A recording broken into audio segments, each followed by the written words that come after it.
First, we will take a look at what a typical strike target looks like. This is what a typical strike target looks like. You'll have usually one or more air defenses, some scattered buildings, some light armor, and the objective building. You must destroy at least 90% of this or more for it to count as fully destroyed. This is what the strike mission will look like on the regular map when you're spawned in. These small circles, when you click on them, will show the name of the mission and minor mission data. You can then hover your mouse over the target and get the grid for the target from the top left. Destroying strike targets are an important part of Georgia at War. By destroying them, you reduce the enemy's ability to react. In layman's terms, or game terms if you prefer, it basically means that enemies will spawn less often and there will be less of them. The next objective type we'll talk about is the BAI, or Battlefield Air Intercept. These are random groups of enemies that can be armored, mechanized, or artillery that spawn around the map. This is what a typical BAI will look like. It uses the same circular marker as everything else, and once you click on it, it will say BAI and then give the name.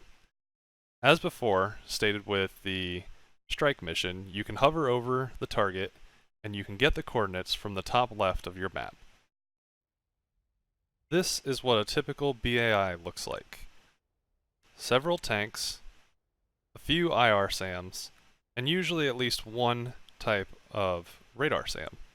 That can be a SA-8, an SA-15, or in rare cases, an SA-11. It is highly recommended that you run a seed mission or have somebody do a seed mission ahead of you. Even though BAIs do not affect how the enemy commander moves units or spawns units, it's still important to work on destroying as many of these targets as possible, especially since most of them spawn with multiple IR SAMs and multiple, or sometimes just one powerful, radar SAM. As you can see here, someone has already engaged and destroyed the SA-8 OSA that was with this BAI.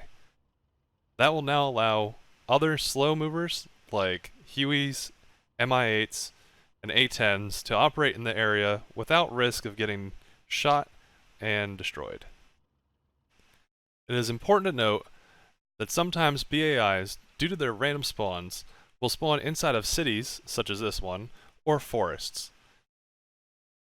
These do not pose a substantial threat, as the AI can't really target you through forests and buildings, most of the time. For example, a Strela like this one, sitting inside of a forest, is very unlikely to engage any friendly units, even if they are directly over top of it. The last target type we'll talk about is the EWR, or Early Warning Radar Target. These areas are typically a couple of EWR radars and are usually found behind a strong SAM defense area. By destroying EWR targets, you reduce the number of enemy aircraft that are spawned to attack friendly forces. This is what an EWR target will look like on your F10 map. Same as all the rest, utilizing the small orange circle.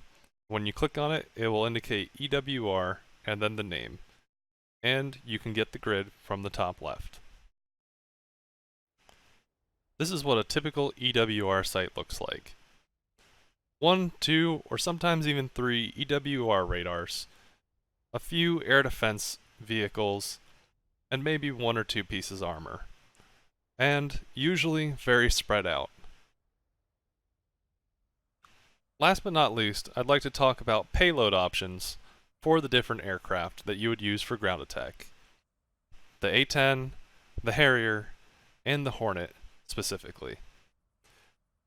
In Georgia at War and Persian Gulf at War, every airfield and FARP starts with a limited number of munitions, for all types of munitions. Especially limited are precision-guided weapons, such as laser and GPS-guided bombs, Mavericks, and cluster bomb units, and HARMs.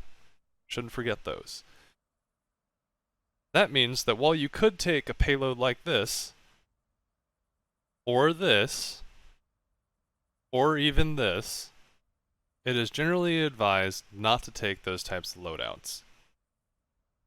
It is instead recommended that you take a loadout like this. You get 2 each of the major PGM types for the A10, which gives you a wide variety of options for engaging targets, and it allows you to stay more maneuverable and thus more survivable in the high threat environment that is Georgia at war and Persian Gulf at war. At least at the beginning of the server, when munitions are limited and FARPs have not been captured to send resources to the base. When the server gets further along in its progression for Mission 1 and Mission 2, and you have significantly more resources, then go ahead, have a ball, take whatever loadouts you want. But at least at the beginning, refrain from going over the top. The exception to this is if you spawn or land on either the Stennis aircraft carrier or the Tarawa LHA, which have unlimited munitions, so you can go wild and take whatever munitions you want.